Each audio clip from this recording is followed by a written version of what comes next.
Estos dos casos son muy importantes porque son en realidad las dos caras, positiva y negativa, del uso de las redes sociales.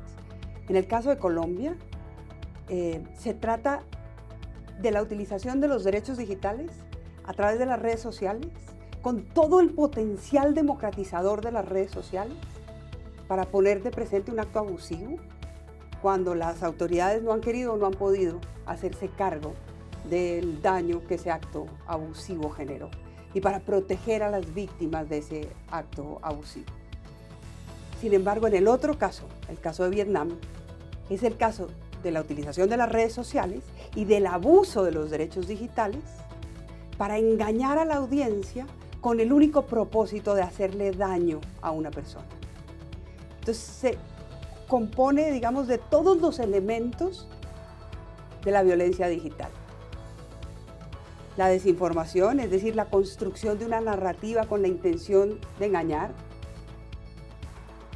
para hacerle daño a una persona utilizando datos personales y creando todo un contexto falso que hoy con las herramientas de la inteligencia artificial es muy fácil crear, creando todo un contexto falso para hacer muy persuasiva esa información y generar, por lo tanto, un daño enorme y en muchos casos irreparable.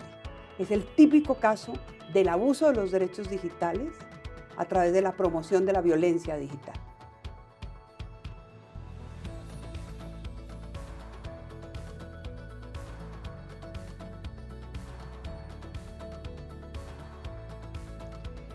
Yo creo que es importante entender que los nuevos entornos digitales plantean desafíos fundamentales para los derechos humanos.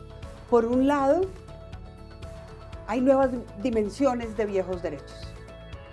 Tenemos que tener particular atención a nuestra privacidad y cuidar nuestra privacidad. La privacidad es un viejo derecho, es un derecho esencial en cualquier democracia, pero tiene unas nuevas dimensiones en los ámbitos digitales, como la libertad de expresión, que es un derecho esencial en cualquier democracia, pero tiene unos ámbitos nuevos y unas dimensiones novedosas en los ámbitos digitales.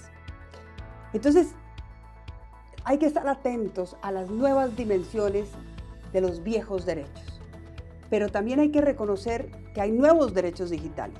Por ejemplo, el derecho a la conectividad digital, el derecho a la alfabetización digital o los neuroderechos. Son todos derechos que surgen a partir de las revoluciones tecnológicas y que tienen que ser protegidos con todas las herramientas de los estados democráticos para proteger en el fondo la dignidad y la libertad y la autonomía y la igualdad y la no discriminación de los seres humanos. Y adicionalmente hay nuevos actores que son estos intermediarios a través de los cuales nos comunicamos, que al mismo tiempo tienen que tener la potencialidad de permitir una comunicación libre, pero tienen que tener ciertas responsabilidades para que a través de sus servicios, por ejemplo, no se cometan crímenes o no se ejerza una violencia digital que pueda generar daños irreparables.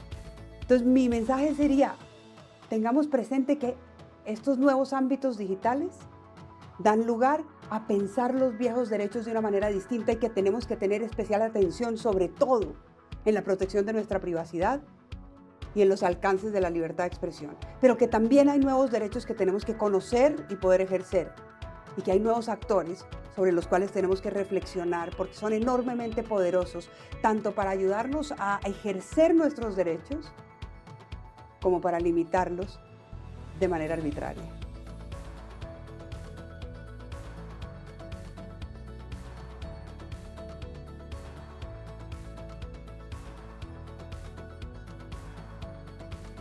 Yo creo que es importante hablar de estos dos casos, particularmente para entender la diferencia entre un escrache, una forma de protesta digital legítima y la violencia digital. En algunos casos es clara la diferencia, pero en otros la frontera es muy ambigua y muy gris. No todo escrache vale, hay formas de escrache que se convierten en violencia digital. Y la Corte Constitucional colombiana, por ejemplo, en algunas de sus sentencias lo ha dicho de manera clara y creo que esto es una jurisprudencia constitucional, es decir, una jurisprudencia sobre derechos humanos que puede ser trasladada a otros lugares, no solo de América Latina, sino del mundo. ¿Y qué ha dicho la Corte Constitucional? Dijo, por ejemplo, para que el escrache, es decir, la protesta digital esté protegida por la libertad de expresión, es fundamental que tenga una base razonable. No es necesario que haya una sentencia judicial. Es justamente cuando no hay esas sentencias que el escrache es importante. Pero sí es necesario, por ejemplo, que haya una labor de investigación robusta, que haya garantizado ciertos principios básicos del periodismo para asegurar que no se trata de un montaje, como en el caso de Vietnam, o de una mentira o de desinformación, como en el caso de Vietnam. Pero además no se puede exponer datos personales de los sujetos que están siendo objeto del escrache, ni se puede incitar a la violencia de los sujetos que están siendo objeto del escrache.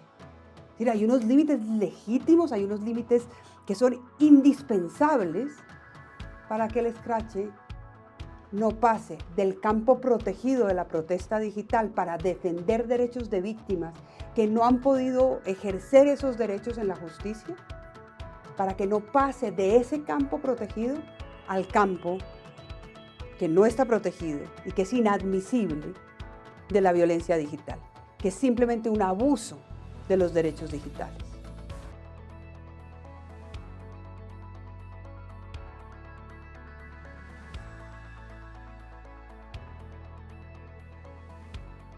Los derechos humanos son un conjunto de derechos que se reconocieron universalmente, sobre todo a partir de la Segunda Guerra Mundial, es decir, de los horrores del nacionalsocialismo, de la brutalidad de las dictaduras y de la brutalidad de la guerra. Y entonces en ese momento la humanidad sintió vergüenza por lo que había hecho y los países se sentaron y escribieron un catálogo de derechos humanos que luego fue recogido por las constituciones democráticas en todas partes del mundo. No se nos puede olvidar ese origen. Ahora, las revoluciones tecnológicas han dado lugar a nuevos escenarios, a nuevos espacios, como por ejemplo la esfera digital, como por ejemplo las nuevas formas de comunicación política. Los derechos digitales son expresiones de esos derechos clásicos, los que he llamado en otro segmento viejos derechos clásicos, fundamentales, esenciales. Son los derechos que separan a la barbarie de la civilización. Son expresiones de esos derechos clásicos en la órbita digital, en el ámbito digital, como por ejemplo el derecho a poderse conectar, el derecho a tener formación y capacitación para utilizar adecuadamente las nuevas formas de comunicación política. Son ese tipo de derechos que es fundamental proteger en esos nuevos ámbitos digitales.